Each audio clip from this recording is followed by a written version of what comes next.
सबके हृदय में बसे हुए परमेश्वर को मैं हृदय से नमन करती हूँ, सबको प्रणाम करती हूँ। आज हम फिर से एक बार प्रभु की सभा में एकत्रित हुए हैं और देखते हैं कि आज हमें परमेश्वर ने क्या सिखाया। परमेश्वर ने हमें बताया कि आज हम क्या सीखें। आज हम उस परमपिता परमेश्वर के दरबार में बैठकर उनसे क्या सीख रहे हैं इसके विषय में। प्रभु ने कहा कि तुम अपने घर को कैसे स्वर्ग कहते हैं कि घर को स्वर्ग बनाने के लिए हमें अपने संकल्पों पर विशेष ध्यान देना पड़ेगा। अपने संकल्प, अपने विचारों को अगर हमने अपने विचारों को शुद्ध नहीं किया तो हम अपने घर को स्वर्ग नहीं बना पाएंगे। अपने घर को स्वर्ग बनाने के लिए हमें वैसा ही अपने यहाँ पे, अपने मन में, अपने मस्तिष्क में हमें उन सब पॉजिटिव विचारों को लाना है जिससे कि हम अपने घर को एक मंदिर बना सकें। उस घर को मंदिर बनाने के लिए हमें अपने हर तरह के नेगेटिव विचारों को निकालना होगा। वो कैसे होगा? जब हम ध्यान की सिटिंग में जाएंगे, जब हम जाप करेंगे तो हमें हर समय उस परमपिता परमेश्वर का ध्यान और उसका जाप करना आवश्यक है। और साथ साथ अपने विचारों को भी नियंत्रण में रखना, देखना है कि मैंने सुबह उठकर कैसे विचार लाए हैं। अगर हमारे अंदर वो विचारों को, हम अपने विचारों को अशुद्धता की ओर देख रहे हैं तो हमें उन विचारों को कट कर देना। जैसे हम मानो हम टीवी देखते हैं, हमें कोई सीरियल अच्छा नहीं लगता तो हम क्या करते हैं, उस सीरियल को या उस चीज़ को हम स्विच ऑफ कर देते हैं और हम दूसरा सीरियल, दूसरा चैनल लगा लेते हैं। इसी तरह हमें अपने विचारों के साथ करना है। हम अपने विचारों को कब कट करें, कब उसकी ओर ऑन करें, ये चीज़ की हमें शिक्षा आनी चाहिए। हमें इन सब बातों का पता होना चाहिए कि हमने कब इन विचारों को रोकना है और कब इन विचारों को आने देना, और कौन से विचार हमें अपने मस्तिष्क में लाने हैं और कौन से नहीं लाने। जब हम गलत विचारों को देखें कि हमें आ रहे हैं तो हमें तुरंत उसको काट देना है कि मुझे तुम नहीं चाहिए। हमें इस तरह की बातें करनी है अपने विचारों के साथ कि मुझे तू नहीं चाहिए। इन विचारों को हमें काट देना है और यही चीज़ें हमने अपने बच्चों को भी सिखानी है। जैसे हम करते जाएंगे अपने आप ऑटोमेटिकली हमारे बच्चे भी इन सब बातों को सीखते जाएंगे। हमें उनको सिखाने की भी जरूरत नहीं पड़ेगी। मानो हम सोच रहे हैं कि मेरा घर स्वर्ग बन जाए और हम बार बार क्या बोलते हैं, मेरा घर तो नर्क है, मेरा घर तो नर्क है, तो वो वही होगा ना। हम जो चीज़ बोलेंगे वही चीज़ हमारे साथ घटित होनी शुरू हो जाएगी। तो हमें अपने विचारों के ऊपर, अपने संकल्पों के ऊपर सबसे पहले मनन और चिंतन करना है। उसके बाद देखो, मानो हम सोच रहे हैं, फॉर एग्जाम्पल हम सोच रहे हैं कि मेरे तो पति के साथ संबंध अच्छे नहीं है। हम लाइन भी वही बोली जा रहे हैं, मेरे पति के साथ संबंध अच्छे नहीं है, मेरे पति के साथ संबंध अच्छे नहीं है। तो उससे क्या होगा? वो और खराब होते जाएंगे। हमें कहना क्या है कि मेरे पति के साथ मेरे संबंध बहुत अच्छे हैं, मेरा उनसे बहुत ज़्यादा प्रेम है, मैं उनसे बहुत प्यार करती हूँ, वो मुझसे बहुत। कोई भी रिलेशन आपका खराब है, आप उसमें उस तरह के रिलेशंस को लाते जाओ जो आप चाहते हो, तो वो अच्छे होने शुरू हो जाएंगे। बात समझ में आ रही है? तो हमें अपने रिलेशंस को खुद अच्छा करना, ना कि दूसरों के द्वारा वो अच्छे होंगे। कहते हैं कि मैं ही पहले क्यों करूं, मैं हर बार पहले ही क्यों करूं, मैं झुक जाऊंगा, मैं ही क्यों झुकूं।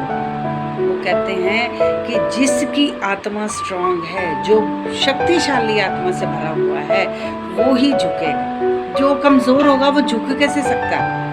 वो कैसे झुकेगा? वो जब झुकेगा तो उसकी जो बेंड होने वाली शक्ति है, जो रीढ़ की हड्डी है, वो खिसक जाएगी क्योंकि वो आत्मा में कमजोर है। जो आत्मा में सुदृढ़ होगा वो ही झुक पाएगा। तो जो झुकता है वही उस परमपिता परमेश्वर को प्यारा लगता है। हमें लगता है कि मैं ही क्यों झुकूं, हर बार मैं ही क्यों करूं। तो जो झुक जाता है वही असली में एक शक्तिशाली आत्मा है। हमें उस परमपिता जैसी शक्तिशाली आत्मा, अपनी आत्मा को बनाना है। तो वो कैसे बनेगी? वो आत्मा?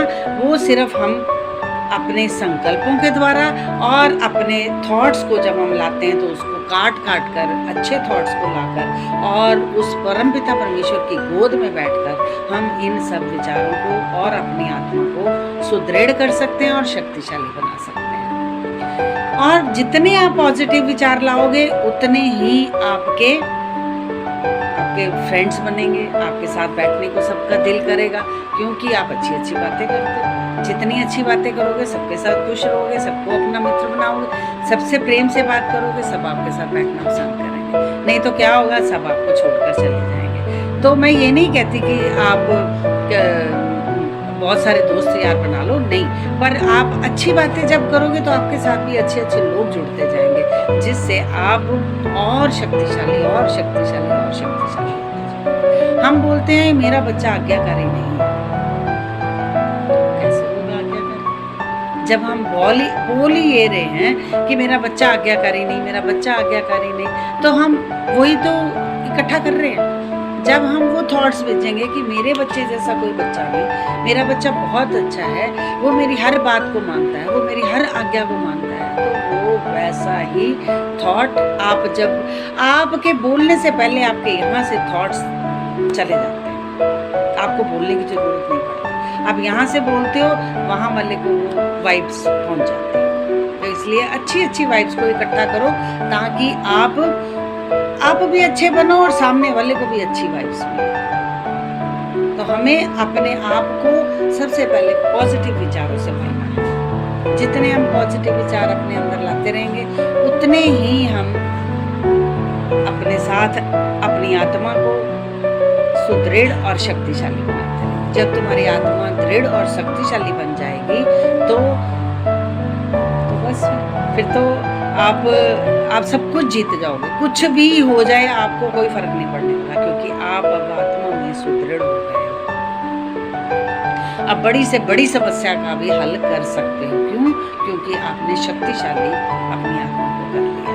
गिरना तो आत्मा के द्वारा ही होता है, मन ही तुम्हें गिरा देता है, मन ही तुम्हें उठा देता है। तो इसलिए हमें अपनी सबसे पहले अपने विचारों को शुद्ध करना है। जब हम रात को सोएं, हमने वो पॉजिटिव थॉट्स लेकर सोने हैं अपने परिवार के लिए, अपने बच्चों के लिए, अपने रिलेशंस के लिए, अपने आसपास लोगों के लिए कि सब मेरे साथ बहुत प्रेम करते हैं। यही बोलते बोलते मेरा घर बहुत अच्छा है, मेरा घर स्वर्ग है, मेरे हस्बैंड बहुत अच्छे, मेरे बच्चे बहुत, ऐसे थॉट्स लेकर जब आप रात को 5 मिनट सिर्फ हमने अपने इन विचारों में लाने हैं, लाकर हम जब सो जाएंगे पूरी रात आपके यहाँ थॉट्स चलते रहेंगे। जब यहाँ थॉट्स चलते रहेंगे, आप जब सुबह भी उठोगे तो भी इन्हीं थॉट्स के साथ आप उठोगे तो आपकी सुबह जो होगी आप देखना बदली हुई होगी। जैसे आप खींचते हो, कल्पते हो, वो नहीं होगा आपके साथ। आप और अच्छे ढंग से सुबह उठोगे और आप देखना आप कल से ज़्यादा आज अपने कार्यों को कर पाओगे, अपने घर को संभाल पाओगे। तो मैं आशा करती हूँ कि आपको मेरी इन सब बातों की कुछ समझ आई होगी। अगर आई है तो सब मेरी इस वीडियो को लाइक, शेयर और कमेंट्स करना ना भूलें। आप सबके हृदय में बैठे हुए परमेश्वर का मैं धन्यवाद करती हूँ, प्रणाम करती हूँ आप सबको। फिर मिलते हैं दूसरे वीडियो में, दूसरी सेशन में फिर से मिलते हैं आपके साथ। धन्यवाद आप सबका।